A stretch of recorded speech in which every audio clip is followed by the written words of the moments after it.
kesempatan untuk mengadakan kegiatan, di mana kegiatan ini sesuai dengan rekomendasi kepala sekolah, ya, bahwa saya di dalam PMM itu tindak lanjut dari instruksi dari penilaian kepala sekolah itu merekomendasikan saya harus diseminasi kepada teman sejawat. Nah, ini tentang pembelajaran yang bermakna. Nah, adapun pembelajaran bermakna itu nanti harapannya bisa diterapkan oleh peserta didik kita dalam kehidupan sehari-hari. Jadi ilmu yang mereka dapatkan dari sekolah bersama kita sebagai guru nanti akhirnya bisa diterapkan dalam kehidupannya sehari-hari. Nah, untuk diseminasi ini saya mempersiapkan media pembelajarannya, ya, buah-buahan dengan di sini ada bumbu, ya, bumbu petis, ya, nanti bolehlah setelah itu kita makan. Ya, ya, jadi di sini dari apa yang nanti kita dapatkan baru peserta didik itu akan menarik kesimpulan apa sih yang didapat dari itu, ya. Jadi dalam pembelajaran bermakna ini, ya, nanti peserta didik itu mengikuti proses, ya. Jadi proses yang terpenting. Jadi yang biasanya kita langsung memberikan kepada peserta didik itu definisi, gitu ya. Misalnya nih kita sedang belajar apa, kalau fisika misalnya kecepatan adalah titik-titik langsung, tapi tidak seperti itu, ya. Atau di pelajaran biologi difusi adalah langsung titik-titik, nah gitu ya.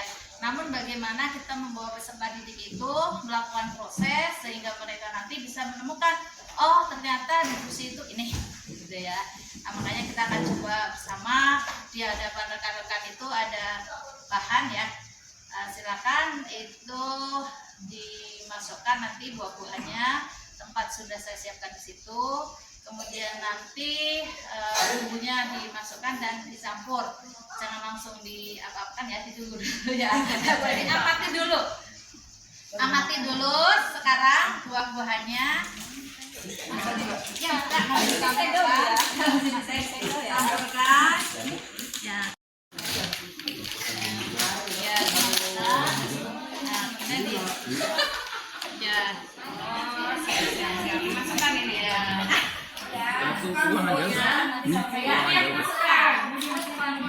Yang begini nih.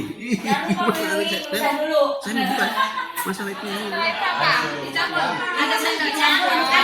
Ya, ini tutup dikocok. Diingat ya, tadi waktu belum dicampur, kondisinya sekarang dicampur. Kemudian didiamkan dulu sebentar, amati lagi ada perubahan apa.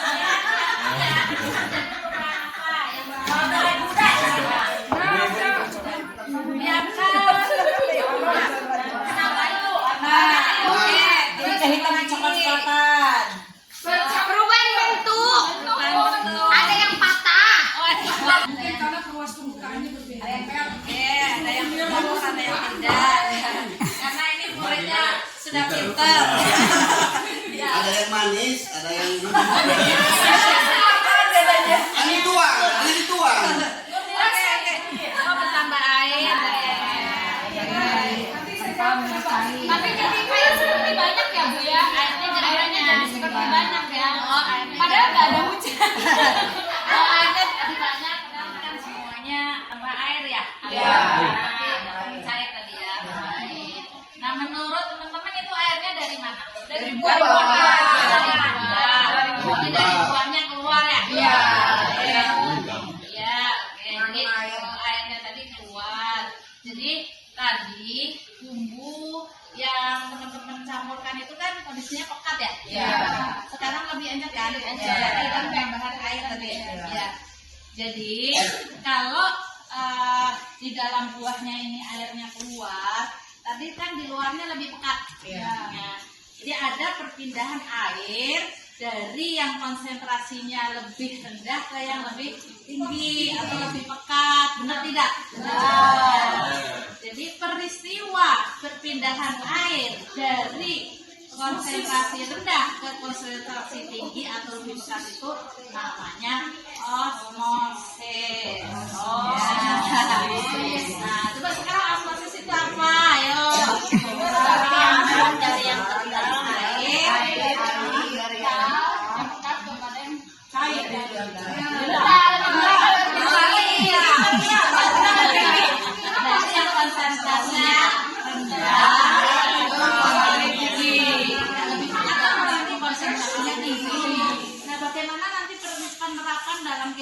sehari-hari itu gini, apalagi yang ibu-ibu ya, misalnya aja pas kita masak nih, kita mau bikin bakwan misalnya, kita sudah mencampurkan antara tepung dengan air, ya kan? Kemudian sayurannya kita masukkan, ya kan?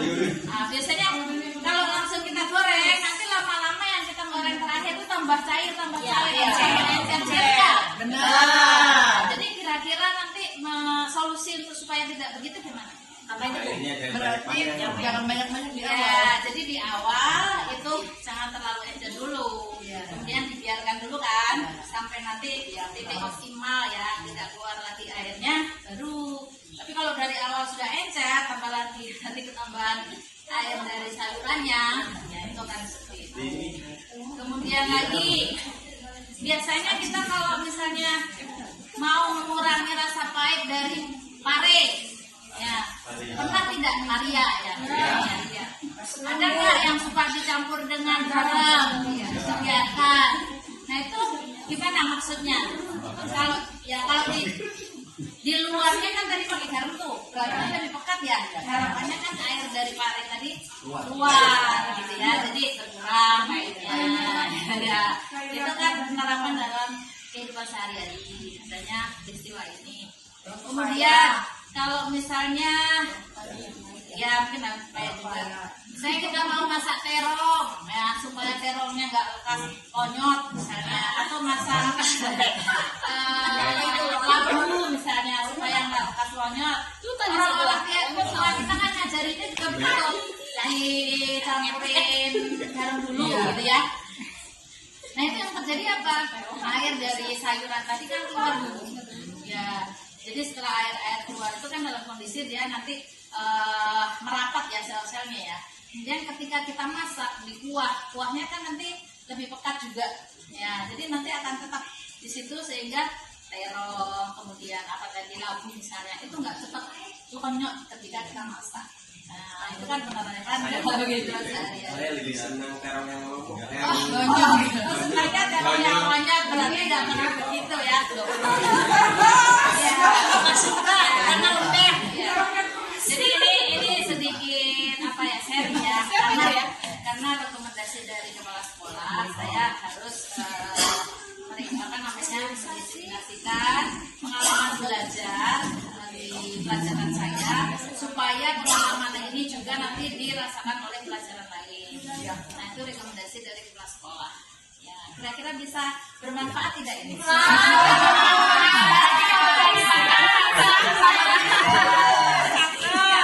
Silakan dicicip-cicip. Sering-sering aja.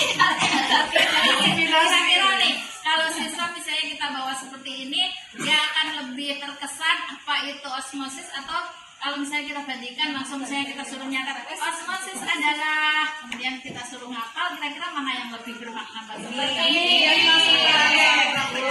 jadi harapannya seperti ini. Jadi demonstrasi yang kecil-kecilan ini tapi bisa memberikan manfaat sebagai pembelajaran bermakna. Begitu ya.